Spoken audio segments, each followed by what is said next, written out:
The wind howled like a living thing, battering the cabin walls with icy fists as dusk crept down the snowbound valley. Mia shivered in the dim, orange glow of the propane lantern, pulling her knees to her chest, camera tucked beside her like a wounded animal. Her phone had no signal. Her emergency beacon? Smashed in the chaos. And outside, beneath 6 feet of powder, the trail they'd taken in was buried under a wall of snow and broken trees. She glanced toward the stove. Eli crouched beside it, feeding small logs into the fire like a man trying to warm a church full of ghosts. His knuckles were scraped raw. His dark hair, usually pulled back, hung loose and damp around his face. He hadn't said much since the avalanche. Hadn't looked at her for more than a few seconds at a time. "Are you sure we're safe here?" she asked quietly. Eli didn't answer right away. He closed the stove door, leaned his forearm against it, and exhaled long and slow. "The cabin's stable," he said finally. "Logs are old but solid. Roof's reinforced. It was built for weather like this." Mia nodded, trying not to let her fear rise again. "And rescue?" Eli stood, brushing soot from his jeans. "Radio was crushed in my pack. Closest ranger station's 50 miles west, on the other side of the ridge that just collapsed." He met her gaze for the first time in hours. "We're not getting out the same way we came." Something tightened in Mia's chest. She looked past him, through the frost-webbed window. Snow still fell in lazy, suffocating sheets. The world out there was white and mute and cold. "How long until someone notices we're missing?" He hesitated. "Could be a week. Maybe more." "You didn't tell anyone?" She swallowed. "Only my editor. She thought I was covering a photo series on silence in the wild." A bitter laugh escaped her. "Guess I nailed it." Eli rubbed a hand over his jaw. "Then we hunker down. Keep the fire going. Ration supplies. We wait." Silence again. Just wind and flame. Mia stared into the fire. "You think we'll make it?" Eli sat across from her, legs stretched toward the heat. "I don't know," he said. "But I've been stuck before." And something in his voice told her that wasn't just about snow. The fire cracked softly between them, shadows dancing along the log walls like specters eavesdropping on their silence. Mia watched Eli's face in the flicker, hard edges softened by the heat, eyes reflecting something older than fear. She wanted to ask what he meant, but something about the way he stared into the flames made her hold back. Instead, she reached for her camera, gently wiping condensation from the lens. It was a reflex more than anything, something to do with her hands. "You're really not afraid?" she said after a while, not accusing, just observing. He didn't look at her. "Fear doesn't help. Caution does." "Plans do." Mia arched a brow. "You always talk like you're in a survival manual?" That earned her the barest trace of a smile. "Only when I'm trying to keep a city girl alive in the Yukon." She grinned despite herself, then winced as her cracked lips pulled at dry skin. The cold had crept in through every weak seam of her gear. Her cheeks were windburned, her fingers chapped even through gloves. But she still had her wit. Barely. "I'm not that helpless," she said. "I came here for the story, didn't I?" Eli leaned back against the stacked wood wall. "A story about silence." She nodded.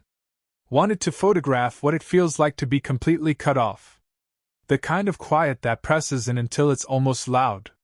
He studied her for a moment, his eyes lingering on her face longer than before. "Well, congratulations." She smiled faintly, then stood and paced toward the narrow window again. Snow coated the glass. Outside, the moon cast a faint, blue-white light across the drifts. "Have you ever seen anything like that avalanche?" she asked. Eli's answer came slowly. "No. Not like that." She turned. "But you've been in something similar?" He looked away, jaw tight. 3 years ago. Guiding a father and his son near the Nahanni Plateau. Weather turned fast. Kid panicked on a ridge. We tried to descend. Avalanche came through like a freight train." She didn't speak. I dug for hours, he continued. Found the dad. Broken neck. Never found the boy. The words sat heavy between them. Mia sank back onto the floor beside the stove. Is that why you agreed to take me out here? Eli's eyes stayed on the fire. Maybe, he said. Maybe I thought I owed something. To who, he didn't say. But Mia didn't press. They were already buried in enough. They settled into an uneasy rhythm. Days blurred, stitched together by the hiss of the fire and the crunch of boots on snow outside as Eli went out for wood or to check for signs of a break in the weather. Mia documented everything, when her fingers weren't too numb to work the shutter. Not for her editor anymore. For herself. To remember the shape of silence.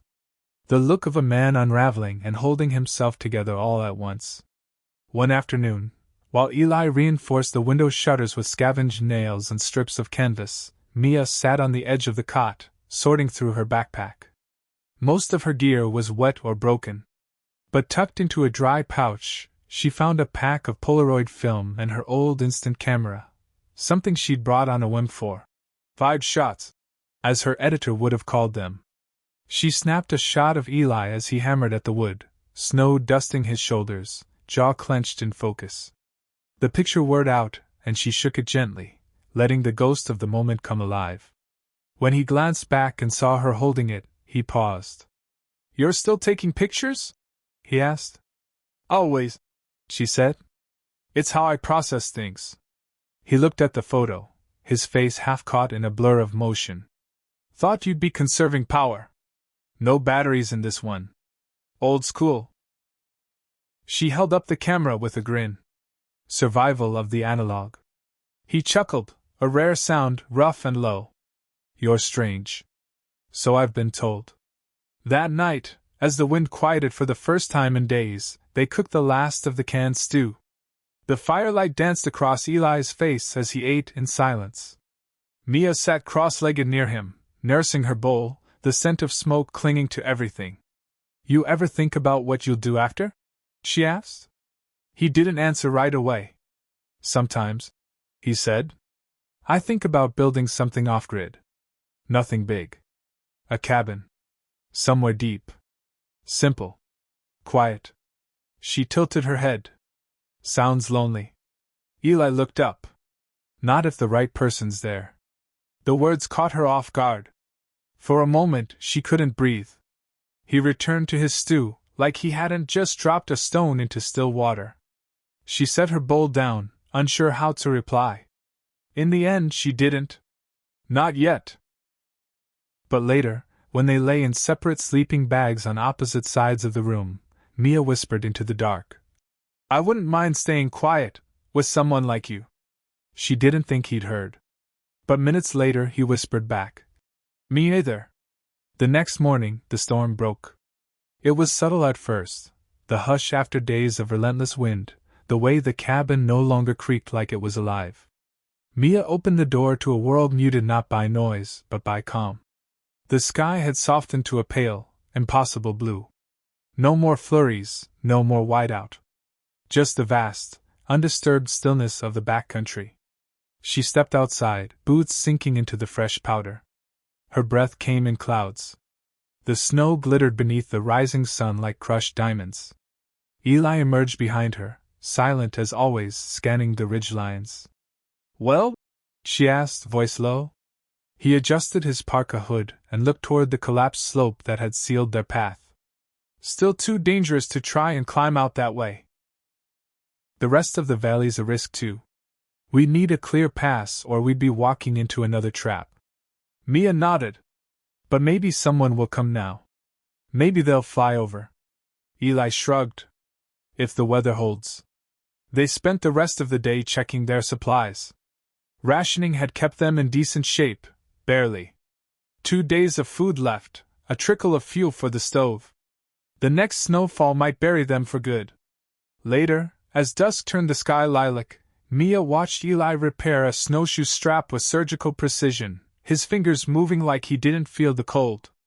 She walked over, sat beside him on the log bench outside the cabin, and offered him half of her last protein bar. You ever regret it? she asked. He raised an eyebrow. Choosing this life. The isolation. The risk. Losing people. Eli chewed slowly before answering. All the time. That surprised her. But I don't know how to live any other way. He added. Not since I lost Ben. Mia leaned in. The boy? He nodded once, jaw clenched. He was 7. Bright. Asked 1,000 questions. Trusted me with all of them. And you blame yourself. I was supposed to bring them back safe. She looked out across the valley, snow softening every jagged edge. And now you're doing the same for me. Eli didn't respond. But after a moment, he reached over and took her hand. His fingers were rough, calloused, warm. Mia's heart thudded. Not because she was afraid. But because in that frozen, deadly wilderness, a touch meant everything. They sat like that until the stars blinked awake, scattered like hope across the endless dark. The next day brought tracks. Mia spotted them just past the tree-line, deep, erratic impressions in the snow. Not human. Not bear. Long claws. A dragging tail, maybe? Her stomach tightened. Wolverine, Eli said when he knelt to inspect them. Big one. Is it dangerous? They're always dangerous. Especially when starving. He followed the tracks for a short distance, then stopped. It was circling the cabin. Mia glanced back at the structure, a squat shadow among the trees. Do they attack people? Eli met her eyes. If it gets desperate enough. They reinforced the door that afternoon, barricading it from the inside. Mia helped, hands trembling slightly despite herself. That night, sleep didn't come easy. Every gust against the walls sounded like claws. Every creak, a snarl in waiting. But Eli stayed near. His presence a quiet anchor. When the wind howled loudest, she reached across the narrow space between their sleeping bags and found his hand again. It was already waiting. On the 5th morning, they heard it, a low, rhythmic thumping from the sky. Mia bolted upright, scrambling for her coat, camera slung instinctively around her neck. Eli was already at the door, shoving it open. A helicopter. Tiny in the distance, slicing across the horizon like a dragonfly. Too far. Too high. Eli ran out, waving both arms, yelling. Mia followed, shouting until her voice cracked, her lens pointed skyward, snapping useless shots of hope fading into the blue. But the helicopter didn't turn. Didn't slow. It vanished over the ridge like it had never been there at all. Mia fell to her knees. Eli stood still for a long time before walking back to her, pulling her gently to her feet. Hey, he said softly. We're still here. We've still got each other. It wasn't enough. But it was something. And that night, when the temperature dropped and the wind returned with renewed fury, they didn't sleep on opposite sides of the room. They shared a sleeping bag. For warmth, they told themselves. But the truth settled in quietly, like snow on branches. They needed each other now, in ways that had nothing to do with survival. Mia woke to the sound of Eli breathing beside her, slow, steady, grounding. Dawn was a faint suggestion beyond the frosted windows. She didn't move, didn't want to. His arm was slung across her waist, heavy and warm, as if holding her tethered to this world. Her fingers found the hem of his sleeve and curled around it. She wasn't sure when the survival pact had become something else. Maybe it was the first time he reached for her hand in the dark. Maybe it was that look he gave her when she joked, tired and half-starved, and he smiled like she was the first bright thing in years. Maybe it had been building since the moment the snow came down and the world narrowed to just them. Eli stirred, his eyes blinking open slowly. You awake? Yeah, she whispered. He studied her face in the half-light. You okay? I think so. She hesitated. Are you? He gave a soft breath that wasn't quite a laugh. I forgot what it's like to care this much. That cracked something open in her. She leaned in and kissed him, slow and uncertain at first, but real. His hand moved up to her jaw, thumb brushing her cheekbone, anchoring her in the moment. It wasn't perfect. Their lips were chapped, and their breath fogged in the cold. But it felt like warmth, like belonging, like life refusing to freeze. When they finally pulled apart, either spoke. There was nothing to say. Words would only weigh it down. Later that day, while collecting wood, they heard the second helicopter. No mistaking it this time, it was lower, closer. Eli grabbed the emergency flare from the supply kit and ran to the clearing. Mia followed, heart slamming in her chest. The red flare arched high into the pale sky, trailing smoke like a lifeline. The helicopter curved back. Slowed. Mia's knees gave out in the snow as the realization hit: they saw us. By the time the aircraft landed, she was crying into Eli's jacket. Not just from relief, but from the weight of everything they'd survived. Everything they now stood to leave behind. Because part of her didn't want to be rescued anymore. Not if it meant losing this. The rotors cut out in a slow whine as the rescue team leapt down, bundled in high-visibility gear, voices muffled by wool and winter. A medic crouched beside Mia, checking her vitals, shining a light into her eyes. Another man handed Eli a radio and began asking questions: coordinates, duration, food stores. Eli answered, calm and clipped, like it hadn't almost broken him. But Mia's eyes never left him. Even surrounded by people, she felt the tether to him pull taut, like some part of her was still bound to the quiet, the danger, the intimacy of being buried together in the snow. They were loaded into the chopper and given water, emergency blankets, and satellite comms. The team was professional and efficient, congratulating them both on their survival, talking about how lucky they were. Mia said thank you, nodded at the right moments, let herself be wrapped in warmth. But inside, something twisted. Because luck felt too small a word for what had happened. What they'd become. 2 days later, they stood together outside the ranger station, a log structure near Dawson City, alive with humming heaters and hot coffee. Their gear had been washed and repacked. A ride was coming to take Mia to the airport. She tightened the straps on her camera bag, unsure how to look at him. Her stomach was in knots. So, she said softly, I guess this is where the trail ends. Eli looked at her for a long time. The wind tugged at his jacket, stirred a lock of hair loose from behind his ear. I don't want it to be, he said. Her heart skipped. Then what do you want? He stepped closer, his eyes searching hers. I want you. I want more than waiting to die in the woods or watching someone else disappear. I want mornings that aren't silent. Nights that aren't cold. But only if you're in them. Mia blinked hard. You sure?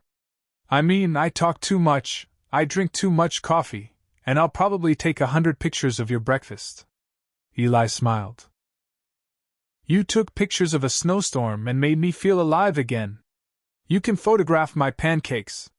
She laughed, then stepped into him and kissed him again, this time with no urgency, no frostbite, no looming silence. Just promise. And for the first time since the avalanche, she felt the earth beneath her steady. They didn't say goodbye at the ranger station. Instead, Mia delayed her flight. A day, then 2. The world outside had moved on, emails from her editor, texts from friends, a dozen voicemails stacked in her inbox, but she wasn't ready. Not yet. Eli brought her to a quiet spot on the Yukon River, a frozen-over bend where the snow piled smooth and untouched. They didn't talk much. Just walked. She took photos, the ice reflecting the sun like shattered glass, their long shadows cast across the untouched white. I used to come here when I couldn't sleep, he said. She lowered her camera. Why? Because the cold makes everything honest. You can't pretend when you're breathing frost. She looked at him, at the scar across his knuckle, the quiet in his eyes. What do you see when you look at me now? Eli didn't answer right away. He stepped close, brushed a curl from her cheek, and said, Home. And it undid her. Later, as they sat in the truck outside the old supply depot, he reached over and handed her something, a map. Worn, edges curled, hand-drawn trails and notes scattered across it. You should have this, he said. In case you ever want to come back. She unfolded it, smiling. You really think I need directions? No, he said, brushing his thumb over the back of her hand. But I want you to know there's always a way back to me. 2 weeks later, Mia returned to the city. She stood in her apartment, warm and full of sound, sirens, music, neighbors arguing through walls. Her inbox overflowed. Deadlines loomed. She was supposed to pitch something new. She sent her editor a single line. I have the story. But it's not about silence anymore. She attached 3 photos. Eli standing beneath the blue sky after the storm, their boots side by side in the snow, and the flare arcing into the heavens.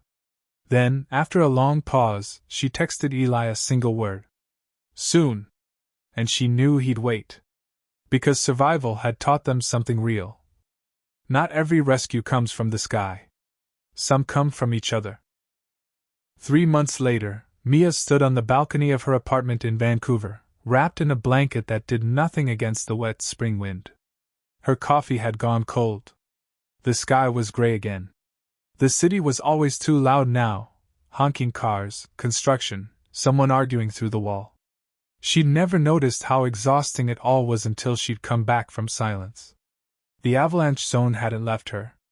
It clung to her like a shadow, in the way she listened more than spoke, in how she checked the weather reflexively, in the strange emptiness of sleeping alone again. Eli had stayed behind in Dawson. Said he needed time to reset, to rebuild. They talked almost every day, texts, long calls at night, but neither of them had said what came next. Not really. They kept circling it. Avoiding the wait. She tried to go back to work. But every pitch she submitted felt hollow. Every story that wasn't their story rang false. Her editor had loved the Avalanche piece. Raw, breathtaking, deeply human, she'd said. But Mia hadn't even reread it before sending it. It felt like someone else's survival. And now, here she was. Standing on a balcony in a city that used to feel like home, wondering why everything here suddenly felt temporary. Her phone buzzed. Eli, storm's rolling in. Got a fire going. Wish you were here. She stared at the screen, heart lurching in that familiar way. 3 months, and those 6 words could still melt her from the inside out. She hesitated, then typed. Mia, maybe it's time I stopped wishing and just came. She hit send. No more circling. No more waiting. A moment later, her phone rang. His voice was quiet when she answered. Are you serious? I can be packed by tonight. She didn't need the city. Not anymore. She needed the cold again, the quiet kind, not the lonely kind. She needed him. The last flight to Whitehorse landed just before midnight, the small regional terminal nearly deserted. Mia's boots echoed against the tile as she walked through arrivals, backpack slung over her shoulder, snow beginning to drift against the glass doors outside. The air smelled different already, cleaner, older, like the earth had never been touched by pavement or neon signs. Eli wasn't waiting in the terminal. He'd said he'd be outside, and when the automatic doors hissed open, there he was, leaning against an old pickup truck, arms folded, parka open just enough for her to see the flannel shirt she'd once slept against. For a moment, they just looked at each other. Then she ran to him. He caught her like he'd never let her go again. Her face buried against his chest, his arms tight around her. Neither of them said anything for a while.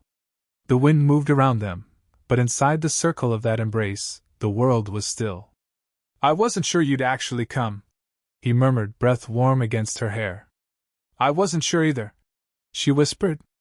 But nothing felt right without you. He pulled back just enough to look at her, snow melting on his eyelashes. You came all this way for me? I came all this way for us. He kissed her then, full, real, with the weight of everything unsaid. She melted into him, the cold forgotten, the ache of 3 long months dissolving in that single, perfect moment. They drove north through the darkness, headlights carving through flurries, the truck's heater rattling. He kept one hand on the wheel, the other resting between them, brushing her knee now and then like he couldn't stop checking that she was real. What are we heading into? She asked softly. Eli glanced over.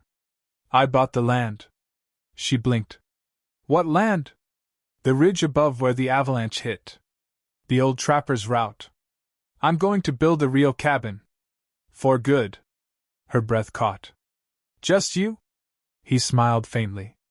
Not if you're staying. Mia stared out the window, watching the forest rush past.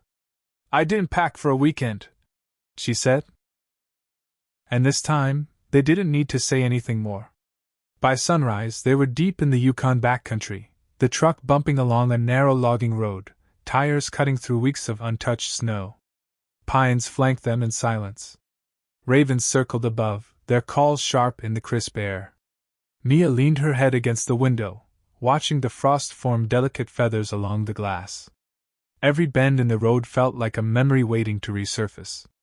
She remembered the way the sky looked the morning after the storm cleared, how Eli's hand had steadied her while they dug out the cabin door. Now she could see the ridge, taller than she remembered, harsher somehow, the slopes still scarred by the avalanche. But above it, nestled between two high banks, sat a clearing dotted with stakes and red tape fluttering in the wind. He parked the truck and killed the engine. It's not much to look at yet, Eli said. Mia stepped out into the snow. It's perfect. The cold bit her cheeks, but she didn't care. The stillness here wasn't silence anymore. It was peace. A place where things began again. Eli pulled a folded blueprint from behind the seat. Cabin go here, facing east. Solar panels along that slope. Rain catchment off the roof line. Fireplace in the center. He tapped a spot near the edge of the paper. And here's the porch. That's where I want to sit with you every morning. She took the paper gently, fingers brushing his. You really planned all this? I had time, he said. And too many dreams. She looked at him, feeling something warm rise in her chest. You dream about me a lot? He met her gaze. Every night since you left. She didn't hesitate. She leaned into him, arms wrapping around his waist, forehead resting on his shoulder. Then let's build something real. Not just walls and windows, but a life. His voice was quiet in her ear. With you, I already started. They stood there until the sun burned through the morning haze, and the snow at their feet began to melt in small, silent patches, like the past, thawing beneath something new. They spent the first few days in Eli's temporary cabin, a single-room shack he built with salvaged wood and grit, half buried near the tree-line. No insulation, no plumbing, barely a stove. But Mia loved it instantly. The bed was just a mattress on a raised frame, the blankets layered thick, their breath visible even indoors.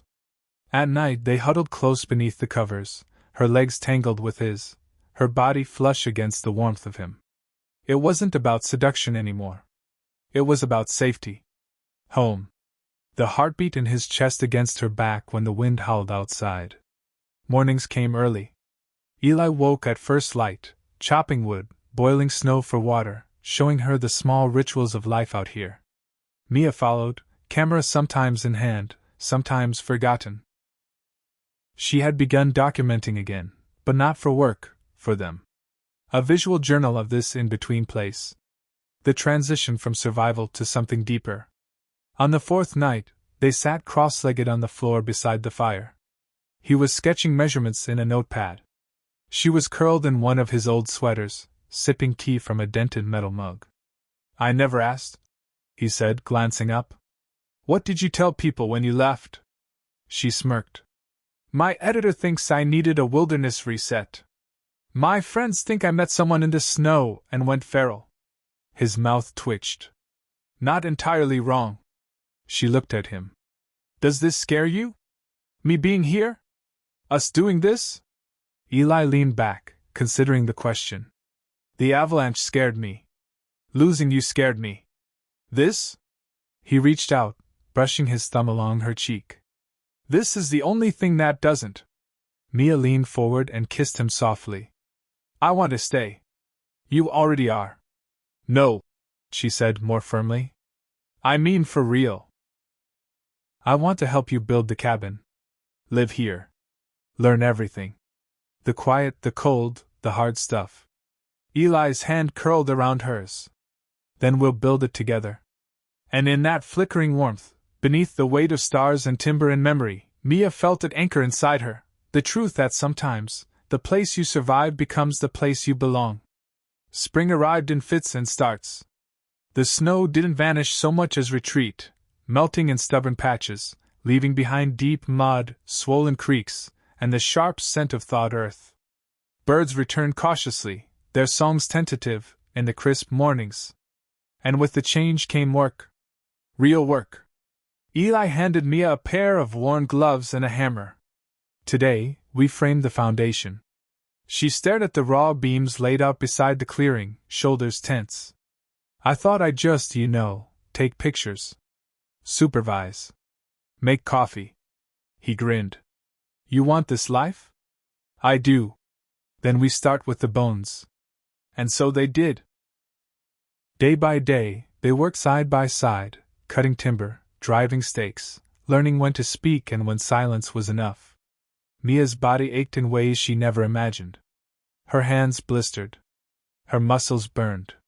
But each night, when she collapsed beside him under the patchwork of blankets, she felt a pride more satisfying than any byline or gallery ever had. At dusk, they'd sit on the edge of the clearing, watching the sun dip below the trees. The skeleton of their new home rose behind them, beams and boards like ribs and spine, waiting for flesh. Still think I'm crazy? Eli asked one evening. Mia leaned her head on his shoulder. No. I think I might be. He chuckled. Good. It'll take a little crazy to make this place real. But they weren't alone out there. Not entirely. One afternoon, while hauling boards from the truck, Mia spotted something strange in the snow, prints. Not booted. Not clawed. Barefoot. She knelt, heart thudding. Eli. He was at her side in seconds, studying the tracks. 5 toes. Narrow heel. Human. But spaced wrong. Too far apart. Unsteady. Wandering. He looked up sharply, eyes scanning the tree line. Go inside, he said quietly. Eli. Now. She hesitated, then obeyed, the door creaking shut behind her. Through the frost-blurred window, she saw him follow the prints into the woods. And suddenly, the wilderness didn't feel quite so quiet.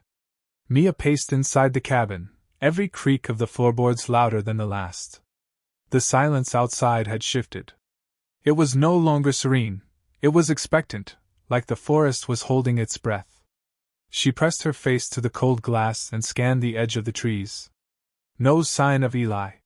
5 minutes passed. Then 10. Her fingers hovered over her phone, though she knew there was no signal out here. She turned on the radio, but the emergency channel crackled with static. A wave of helplessness washed over her, so familiar it stung.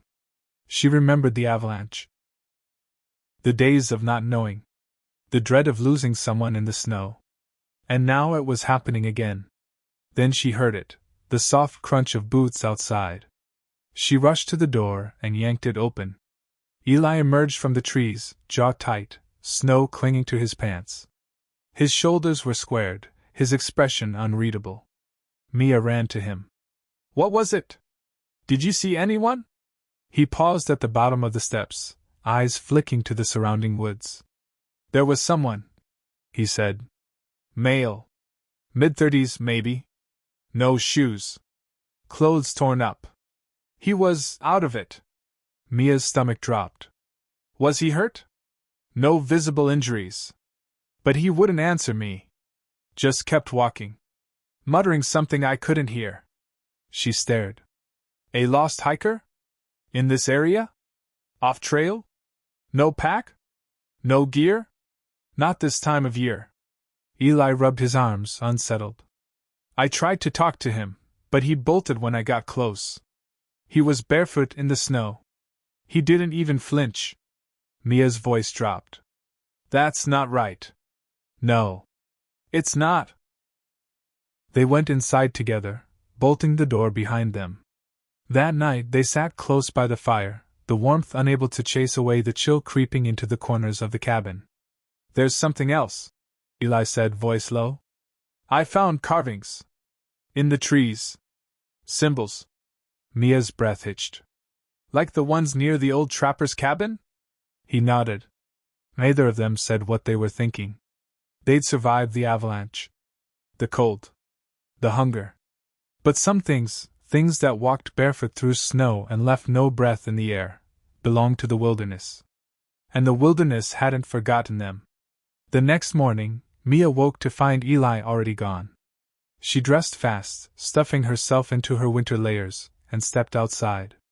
The sky was gray, bruised-looking, and heavy with snow yet to fall. She scanned the clearing, no footprints, no sound. Then she saw it. A small wooden talisman, hanging by a strip of rawhide from the corner post of the cabin in progress. It wasn't there yesterday. It was carved roughly, a twisted triangle etched with 3 vertical cuts inside, the wood stained dark like blood. It swayed slightly in the breeze. Her pulse quickened. Eli? She called. No answer. She turned toward the woods, where the tree line stood like a silent wall. Swallowing the rising panic, she jogged down the path they'd been clearing for hauling lumber, calling his name again. Eli! He appeared minutes later from behind a cluster of trees, carrying a rifle slung over his shoulder, his expression tight.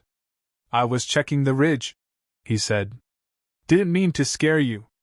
She pointed back toward the cabin. There's something hanging from the porch. He frowned and followed her quickly back. When he saw the talisman, he stopped cold. That wasn't there last night. No, she said. It wasn't. Eli took it down gently, turning it in his gloved hand. I've seen something like this before. Northern First Nations symbols, maybe, but twisted. Not right. Do you think it's a warning? She asked, breath fogging. He looked toward the trees. Or a mark. They'd burned it in the stove. The smell was awful, sharp, bitter, unnatural.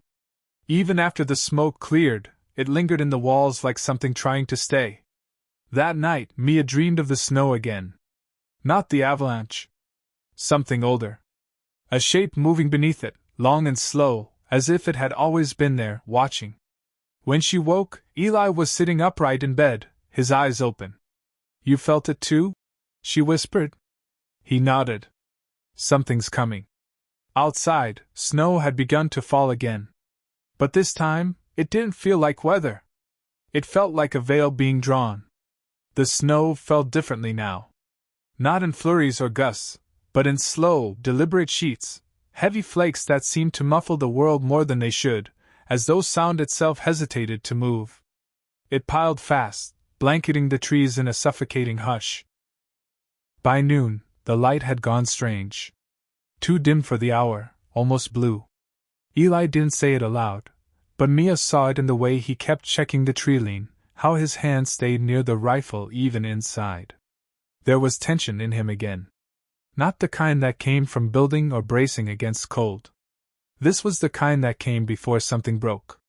She sat at the table, flipping through her field journal, where she'd started sketching the symbols she'd seen carved into the trees.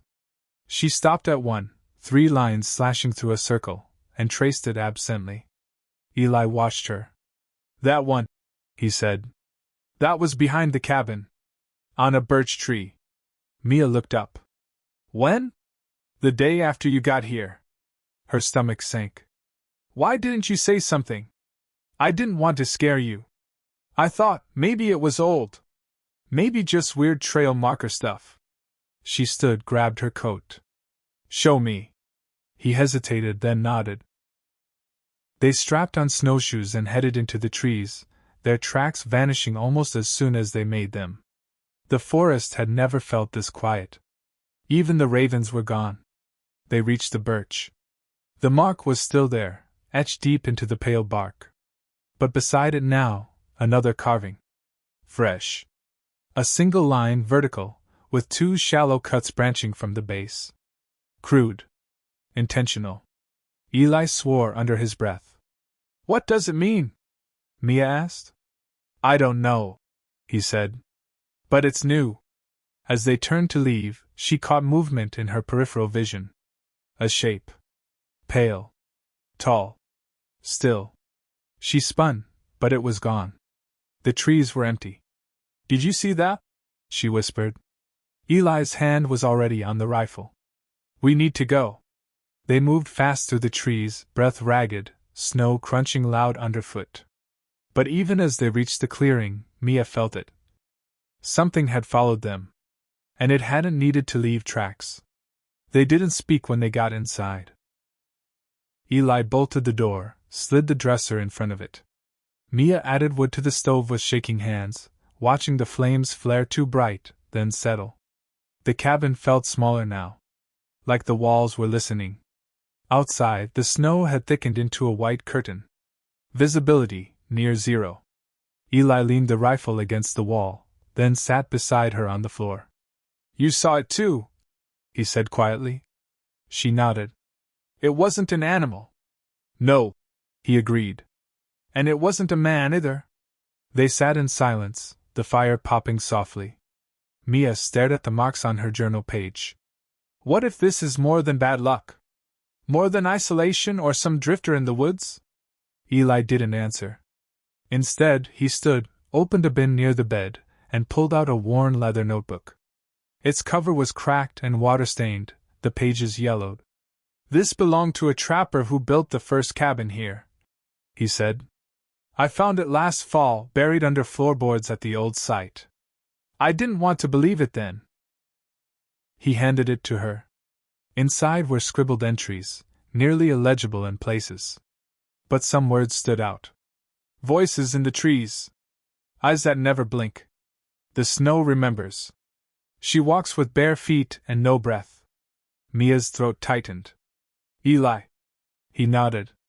I think we're not the first people this place has tried to keep. A gust slammed against the wall, rattling the window. Mia jumped. Eli pulled her close, arms wrapping around her like armor. I should have told you earlier, he whispered. But I didn't want to bring that darkness back in. You didn't bring it, she said. It was always here. The fire dimmed suddenly, shadows stretching long along the floor. The wind moaned again, no longer sounding like wind at all.